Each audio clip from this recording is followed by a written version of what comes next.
e os nossos políticos aqui deveriam seguir esse exemplo, né? A revista Oeste também traz a matéria, dizendo que ministros do Japão renunciam ao ser acusados de corrupção.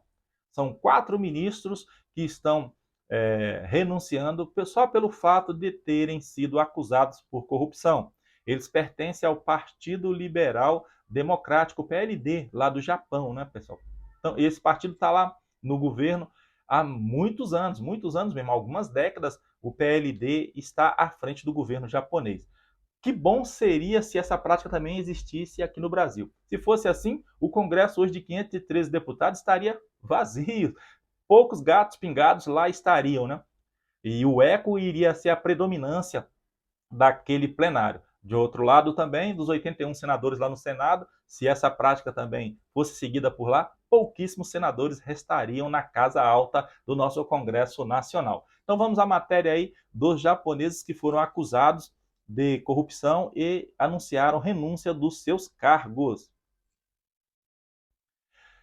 Nesta quinta-feira, 14, 4 ministros do Japão renunciaram aos seus cargos. Os integrantes do governo de Fumio Kishida, primeiro-ministro do país, são acusados de envolvimento no, abre aspas, maior caso de corrupção, fecha aspas, do país em décadas. Vamos que vamos. Os ministros da Economia e Indústria, Yashutoshi Nishimura, do Interior, Junji Suzuki, e da Agricultura, Ishiro Miyashita, deixaram seus cargos na manhã. O secretário-chefe do gabinete, Hirokazu Matsuno, também já anunciou sua renúncia. O cargo dele tem status de ministro. Então é isso aí. 3 ministros efetivamente e um chefe de gabinete que possui status de ministro. Abre aspas. Como também foram levantadas várias questões sobre o meu próprio relatório de angariação de fundos políticos, decidi renunciar ao meu cargo, fecha aspas, disse Matsuno. Aspas mais uma vez. Para evitar atrasos no processo político, apresentei a minha demissão, fecha aspas. Então aí, é isso que a gente espera. Conforme o jornal Folha de São Paulo, o caso veio à tona quando denúncias de que 3,4 milhões de dólares em subornos haviam sido pagos para membros do Partido Liberal Democrático, PLD. Representantes da legenda governam o Japão desde meados do século XX. Eita! Olha aí, desde meados do século XX. Então, bota décadas nessa situação de governo aí deles, né, pessoal? Então, como seria um sonho nós vermos aqui no Brasil parlamentares com essa postura, né? Parlamentares não, políticos com essa postura. Se realmente se envolvessem em corrupção, renunciassem ao cargo. É isso que a gente espera, essa conduta proba, verdadeira e perfil honesto dos nossos políticos. Hoje a realidade é totalmente diferente, mas com trabalho árduo, investindo nas gerações futuras, quem sabe um dia chegaremos nesse nível aí, tá? Nesse nível aí de respeito, de lealdade ao povo que elege os políticos a representarem toda uma sociedade. A derrubada dos vetos que ocorreram lá no Congresso Nacional, né, pessoal?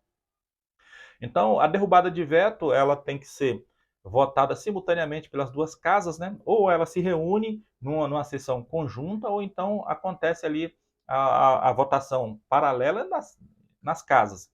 Mas o importante é que o Congresso analise e vote a derrubada ou manutenção dos vetos do presidente da República. O governo Lula teve uma grande derrota, né? Depois da vitória da aprovação da indicação de Flávio Dino para o STF, vieram aí vários vetos derrubados de algumas propostas legais de extrema importância para o Brasil, dentre elas do marco temporal, do arcabouço fiscal. Então, assim, não, a vida do governo não está tão boa assim, mesmo ele tendo liberado mais de 10 bilhões de reais nesses últimos dias aí, a coisa não andou da forma que realmente ele esperava. Vamos ver aqui o resumo desta matéria aí.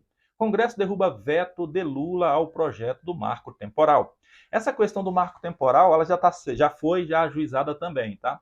Já foi judicializada pelo PT logo após a derrubada do veto. E o PT agora também, com a aprovação do nome do Flávio Dino, ele completa a bancada do PT com 7 ministros. Então, o PT tem a maior bancada do STF e ainda tem a participação ele tem um blocão lá com Alexandre de Moraes e Gilmar Mendes. Então, e pode botar nesse pacote também os mudinhos do Alexandre, do Bolsonaro, né? Que é o Cássio Nunes Marques e o André Mendonça. Os timidozinhos lá do STF, que não falam quase nada, quando fala para dentro, aí um outro ministro já dá um grito, eles já ficam caladinhos ali, Cássio Nunes Marques e o André Mendonça.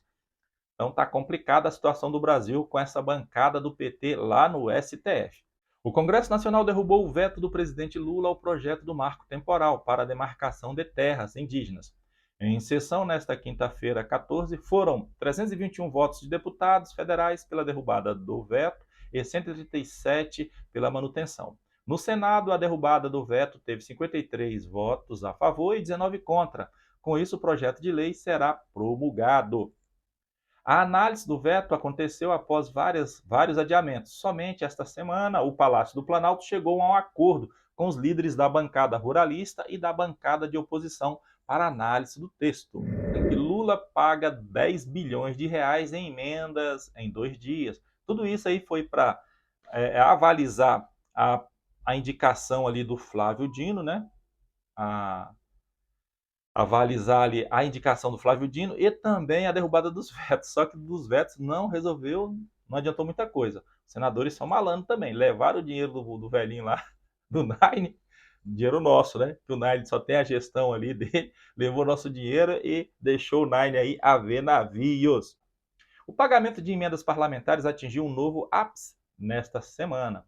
De acordo com o sistema Siga Brasil, o governo Lula desembolsou nos dias 11 e 12 de dezembro 9,9 bilhões de reais em emendas parlamentares.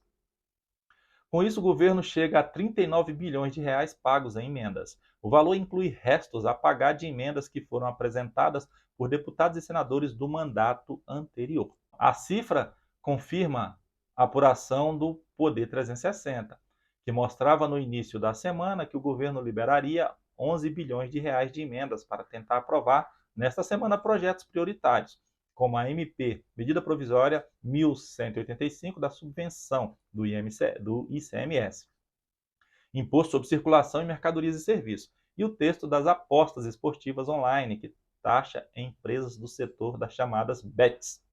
Não é mole, ele sabe jogar com o dinheiro dos outros para buscar vantagem. Esse aí que é o grande articulador político. Articular jogando, derramando dinheiro assim é muito fácil.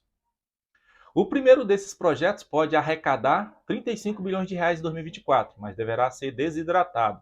Já o segundo deve arrecadar 1,6 bilhão de reais. Há ainda a PEC, Proposta de Emenda à Constituição da Reforma Tributária, que foi votada pelo Senado e precisa da palavra final da Câmara dos Deputados para que a proposta seja promulgada ainda em 2023.